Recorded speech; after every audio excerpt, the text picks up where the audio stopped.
कहानी राही। तेरा नाम क्या है? राही। तुझे किस अपराध में सजा हुई है? चोरी की थी सरकार। चोरी? क्या चुराया था? नाज की गठरी। कितना नाज था? 5 सेर। और सजा कितने दिन की है? साल भर की। तो तूने चोरी क्यों की? मजदूरी करती, तब भी तो दिन भर में 3-4 आने पैसे मिल ही जाते। हमें मजदूरी नहीं मिलती सरकार, हमारी जाति मंगरोरी है। हम केवल मांगते हैं, खाते हैं, और भीख ना मिले तो फिर चोरी करते हैं। उस दिन घर में खाने को कुछ नहीं था, बच्चे भूख से तड़प रहे थे। बाजार में बहुत देर तक मांगा, बोझा ढोने के लिए टोकरा लेकर भी बैठी रही, पर कुछ ना मिला। सामने किसी का बच्चा रो रहा था, उसे देखकर मुझे अपने भूखे बच्चों की याद आ गई। वहीं पर किसी की नाज की गठरी रखी थी, उसे लेकर भागे ही थी कि पुलिस वाले ने पकड़ लिया। अनीता ने एक ठंडी सांस ली, बोली, फिर तूने कहा नहीं कि बच्चे भूखे थे इसीलिए चोरी की? संभव है कि इस बात से मजिस्ट्रेट कम सजा देता। हम गरीबों की कोई नहीं सुनता सरकार। बच्चे आए थे कचहरी में, मैंने सब कुछ कहा पर किसी ने नहीं सुना। राही ने कहा, अब तेरे बच्चे किसके पास हैं? उनका बाप है? अनीता ने पूछा। राही की आंखों में आंसू आ गए। वह बोली, उनका बाप मर गया सरकार। जेल में उसे मारा था और वहीं अस्पताल में वह मर गया। अब बच्चों का कोई नहीं है।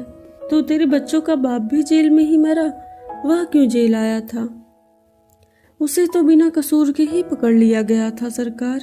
राही ने कहा, ताड़ी पीने को गया था, 2-4 दोस्त भाई उसके साथ थे। मेरे घर वाले का एक वक्त पुलिस वाले से झगड़ा हो गया था, उसी का बदला उसने लिया है। 109 में उसका चालान करके साल भर की सजा दिलवा दी, वहीं वह मर गया।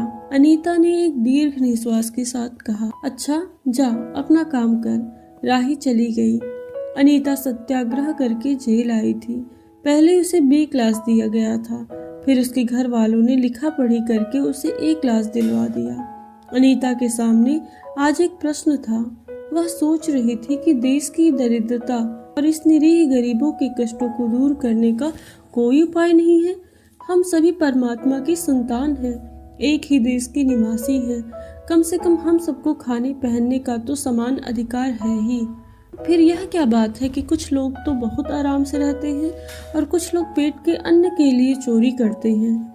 उसके बाद विचारक की अदूरदर्शिता के कारण, सरकारी वकील के चातुर्यपूर्ण जिरा के कारण छोटे छोटे बच्चों की माताएं जेल भेज दी जाती हैं।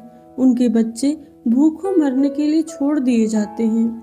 एक ओर तो यह कैदी है जो जेल आकर सचमुच जेल जीवन के कष्ट उठाती है, दूसरी ओर है हम लोग जो अपनी देशभक्ति और त्याग का ढिंढोरा पीटते हुए जेल आते हैं। हमें आम तौर से दूसरे कैदियों के मुकाबले में अच्छा बर्ताव मिलता है, फिर भी हमें संतोष नहीं होता। हम जेल आकर A और B क्लास के लिए झगड़ते हैं।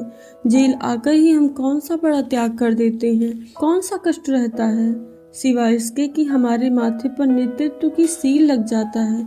हम बड़े अभिमान से यह कहते हैं कि यह हमारी 4थी जेल यात्रा है, यह हमारी 5वीं जेल यात्रा है, और अपनी जेल यात्रा के किस्से बार बार सुना कर आत्मगौरव अनुभव करते हैं।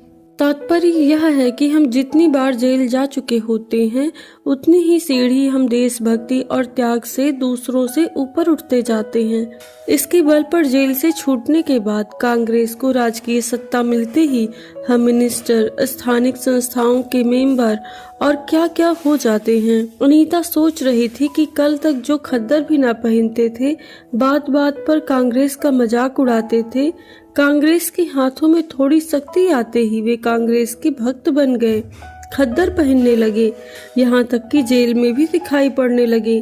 वास्तव में यह देशभक्ति है, यह सत्ता भक्ति। अनीता के विचारों का तांता लगा हुआ था, वह दार्शनिक हो रही थी। उसे अनुभव हुआ जैसे कोई भीतर ही भीतर उसे काट रहा हो। अनीता की विचारावली अनीता को खाए ही जा रही थी। उसे बार बार यह लग रहा था कि उसकी देशभक्ति सच्ची देशभक्ति नहीं, वरन उसका मजाक है। उसे आत्मग्लानि हुई और साथ ही साथ यह अनुभूति भी। अनीता की आत्मा बोल उठी, वास्तव में सच्ची देशभक्ति गरीबों के कष्ट निवारण में है। ये कोई दूसरी नहीं, हमारी ही भारत माता की संतानें हैं। इन हजारों लाखों भूखे नंगे भाई बहनों की यदि हम कुछ भी सेवा कर सके, थोड़ा भी कष्ट निवारण कर सके, तो सचमुच हमने अपने देश की कुछ सेवा की। हमारा वास्तविक देश तो देहातों में ही है। किसानों की दुर्दशा से हम सभी थोड़ी बहुत परिचित हैं, पर इन गरीबों के पास ना घर है ना द्वार। अशिक्षा और अज्ञान का इतना गहरा पर्दा इनकी आंखों पर है कि होश संभालते ही माता, पुत्री और सास बहू को चोरी की शिक्षा देती है, और उनका यह विश्वास है कि चोरी करना और भीख मांगना ही उनके काम है। इससे अच्छा जीवन बिताने की यह कल्पना ही नहीं कर सकते। आज यहाँ डेरा डाल के रहे तो कल दूसरी जगह चोरी की, बचे तो बचे, नहीं तो फिर 1-2 साल के लिए जेल। क्या मानव जीवन का यही लक्ष्य है? लक्ष्य है भी अथवा नहीं? यदि नहीं है तो विचार आदर्श की उच्च सतह पर टिके हुए हमारे जन नायकों, युग पुरुषों की हमें आवश्यकता क्या है? इतिहास, धर्म, दर्शन, ज्ञान, विज्ञान का कोई अर्थ नहीं होता, पर जीवन का लक्ष्य है, अवश्य है। संसार की मृग मरीचिका में हम लक्ष्य को भूल जाते हैं। सतह के ऊपर तक पहुंच पाने वाली कुछ एक महान आत्माओं को छोड़कर सारा जन समुदाय संसार में अपने को खोया हुआ पाता है। कर्तव्य का उसे ध्यान नहीं, सत्य की समझ नहीं। अन्यथा मानवीयता से बढ़कर कोई मानव धर्म है? पतित मानवता को जीवन दान देने की अपेक्षा भी कोई महान पुण्य धर्म है? राही जैसी भोली भाली किंतु गुमराह आत्माओं के कल्याण की साधना जीवन की साधना होनी चाहिए। सत्याग्रह की यही प्रथम प्रतिज्ञा क्यों ना हो? देशभक्ति का यही मापदंड क्यों ना बने? अनीता दिन भर इन्हीं विचारों में डूबी रही। शाम को भी वह इसी प्रकार सोचते सोचते सो गई। रात में उसने सपना देखा कि जेल से छूटकर वह इन्हीं मंगरोरी लोगों के गांव में पहुंच गई। वहां उसने एक छोटा सा आश्रम खोल दिया है। उसी आश्रम में एक तरफ छोटे छोटे बच्चे पढ़ते हैं और स्त्रियां सूत काटती हैं, दूसरी तरफ कपड़ा बुनते हैं और रुई धुनकते हैं। शाम को रोज उन्हें धार्मिक पुस्तकें पढ़कर सुनाई जाती हैं और देश में कहाँ क्या हो रहा है यह सरल भाषा में समझाया जाता है। वहीं भीख मांगने और चोरी करने वाले आदर्श ग्रामवासी हो चले हैं। रहने के लिए उन्होंने छोटे छोटे घर बना लिए हैं। राही के अनाथ बच्चों को अनीता अपने साथ रखने लगी हैं। अनीता यह सुख स्वप्न देख रही थी। रात में वह देर से सोई थी। सुबह 7 बजे तक उसकी नींद न खुल पाई। अचानक जेलर ने आकर जगा दिया। आप घर जाने के लिए तैयार हो जाइए, आपके पिता बीमार हैं। आप बिना शर्त छोड़ी जा रही हैं। अनीता अपने स्वप्न को सच्चाई में परिवर्तित करने की एक मधुर कल्पना लेकर घर चली गई। यहीं पर ये कहानी समाप्त होती है।